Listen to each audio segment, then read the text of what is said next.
Hi guys, എന്തൊക്കെയുണ്ട്? സുഖം എല്ലാവർക്കും. അപ്പോൾ ഞാനിപ്പോൾ ഈ സമയം വരാൻ കാരണം എന്താ വെച്ച് കഴിഞ്ഞാൽ ഇന്ന് നമ്മുടെ നാട്ടിൽ ഹർത്താലാണ്. അപ്പോൾ പണിക്ക് പോകാൻ പറ്റിയിട്ടില്ല. വീട്ടിലിരിക്കുന്ന സമയത്ത് ഞാനിങ്ങനെ ധനുഷിൻ്റെ ഒരു ഡയലോഗ് ആലോചിച്ചു. ഞാൻ വീട്ടിൽ കുറേ സമയം മൊബൈൽ ഇങ്ങനെ നോക്കിയിരുന്നപ്പോൾ ധനുഷ് ഒരു ഫംഗ്ഷനിൽ പറഞ്ഞിട്ടുണ്ട്, ഈ കാലത്ത് ഏറ്റവും വലിയ കള്ളന് സോഷ്യൽ മീഡിയ ആണ്. ഏറ്റവും വലിയ കള്ളൻ സോഷ്യൽ മീഡിയ. നമ്മുടെ ജീവിതത്തിലെ ഏറ്റവും നല്ല സമയങ്ങൾ കവർന്നെടുക്കുന്ന, നല്ല നല്ല മുഹൂർത്തങ്ങൾ നമുക്ക് നഷ്ടമാക്കുന്ന ഒരു സാധനമാണ്, ഒരു കള്ളനാണ് സോഷ്യൽ മീഡിയ എന്ന് പറഞ്ഞത്. അത് വളരെ ശരിയാണ്. കാരണം നമ്മുടെ ജീവിതത്തിൽ എക്സ്ട്രാ സമയം കിട്ടിക്കഴിഞ്ഞാൽ നമ്മളെപ്പോഴും മൊബൈലിലാണ്. നമ്മൾ പുറത്തിറങ്ങണില്ല, നമ്മളെ വീടിന് ചുറ്റും നോക്കുന്നില്ല. തമാശയെ പോലും പറയണമെങ്കിൽ സത്യത്തിൽ അതാണ് അതിൻ്റെ യഥാർത്ഥം. അപ്പം ഞാനിന്ന് കുറച്ചു നേരം മൊബൈൽ ആലോചിച്ച് അവൻ്റെ റീല് കണ്ട്, ധനുഷിൻ്റെ റീല് കണ്ടപ്പോൾ ഞാനും ആലോചിച്ച് എന്തിനാ ഇതിൽ നോക്കി നിൽക്കുന്നത്, കുറച്ച് വീടിൻ്റെ പുറത്തേക്കൊന്ന് ഇറങ്ങിയാലോ. കാരണം കുറേ നമ്മളെ വീടിൻ്റെ പുറത്തൊക്കെ നമ്മൾ ശ്രദ്ധിച്ചിട്ട് നമ്മൾ ശ്രദ്ധ അങ്ങോട്ട് എത്തിയിട്ടില്ല. പണിക്ക് പോകും, തിരിച്ചു വരും, നമ്മൾ പിന്നെ അതിലേക്ക് ശ്രദ്ധിക്കാറില്ല. അപ്പം ഇന്ന് ഏതായാലും നമ്മളെ മുറ്റത്തൊന്നും ഇറങ്ങാം. അതായത് സോഷ്യൽ മീഡിയ നമ്മളെ അങ്ങനെ നമ്മൾ പോലും അറിയാതെ നമ്മളെ സമയം കവർന്നെടുത്തുകൊണ്ടിരിക്കുകയാണ്.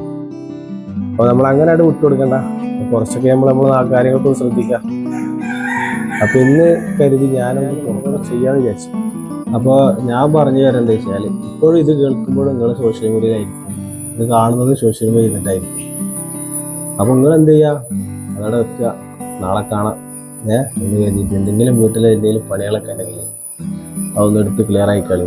ആരും വരില്ല ശരിയാക്കാൻ, നമ്മൾ തന്നെ പോകേണ്ടി വരും. ഈ സോഷ്യൽ മീഡിയയിൽ വീരന്മാരാകും ഇവരെ ഞാൻ നിങ്ങളെ വീട്ടിൽ വന്നിട്ട് അതൊന്നും ചെയ്തു തരില്ല. നമ്മളെ വീട്ടിൽ നമ്മൾ തന്നെ ചെയ്യേണ്ടി വരും. അപ്പോൾ ഓക്കെ, നമുക്കത് ചെയ്യാം. അപ്പോൾ ഏതായാലും നമ്മളെ വീടിന് പുറത്തുനിന്ന് ഇറങ്ങി നോക്കാം സംഭവങ്ങൾ വരാൻ. മരത്തിൻ്റെ ചില്ല വീണിട്ട് നമ്മളെ വീടിൻ്റെ ഇവിടുത്തെ മറ വീണിക്കണം. അപ്പോൾ ഇത് 2-3 ദിവസമായി സംഭവം. നമ്മളത് പറഞ്ഞിട്ട് അപ്പോൾ ഇതൊന്ന് കെട്ടണം. അതാണിപ്പോൾ നമ്മുടെ അടുത്ത ലക്ഷ്യം. ഇത് ഈ മരത്തേൽ പിടിച്ച് കെട്ടണം.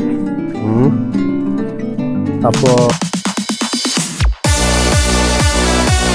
എല്ലാവരും ഇതുപോലുള്ള വർക്കുകൾ വീടിൻ്റെ ബാക്കിലും മുന്നിലൊക്കെ ഉണ്ടാവും. അപ്പോൾ നിങ്ങൾ പോയിട്ട് അതൊക്കെ ചെയ്യുക, അല്ലെങ്കിൽ മൊത്തത്തിൽ പണി പാടും. അപ്പോൾ എന്തൊക്കെയാണ് വിശേഷങ്ങൾ? സുഖല്ലേ?